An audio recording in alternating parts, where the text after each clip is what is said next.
มันเหี้ยเลยแม่น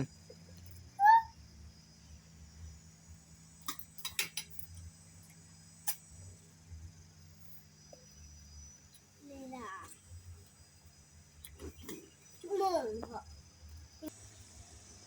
แล้วมันอื่นขึ้นเร็วไหมเฮ้ยบอกว่าคือเราจะเอื่อยอันนั้นเรียกเราเอ้ย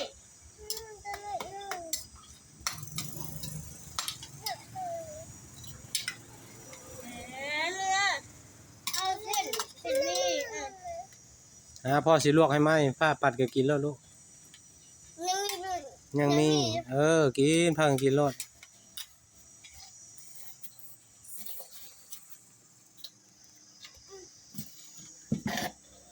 กินแต่น้ำมาให้เอื้อยแบบนี้พ่อ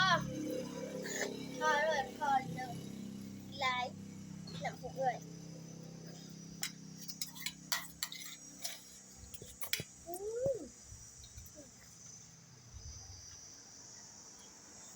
เอาอีกบ่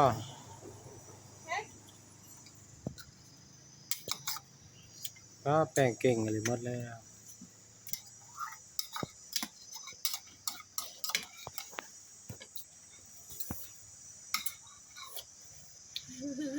แบ่งให้น้องแน่ลูกหมดแล้วก็เอามาอีกพอสิลวกให้ไหมเอาเอื้อยแบ่งให้ลูกอย่าให้มันเหี่ยหลายพอแล้วพ่อได้เอื้อย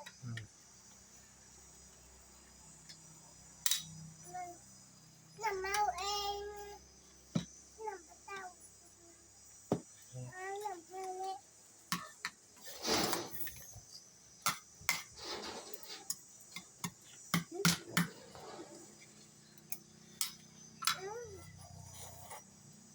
อร่อยอร่อยอยากไปโลซับอยากไปเวสเซอยากไปจะไปกินไข่KFC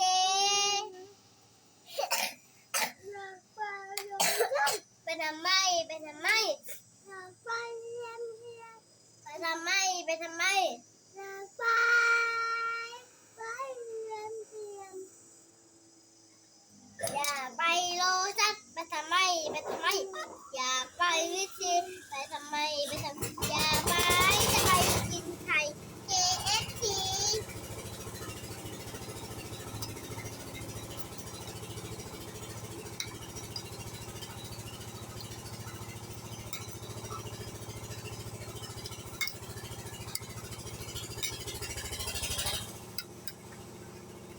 อยากกินนี่ไหม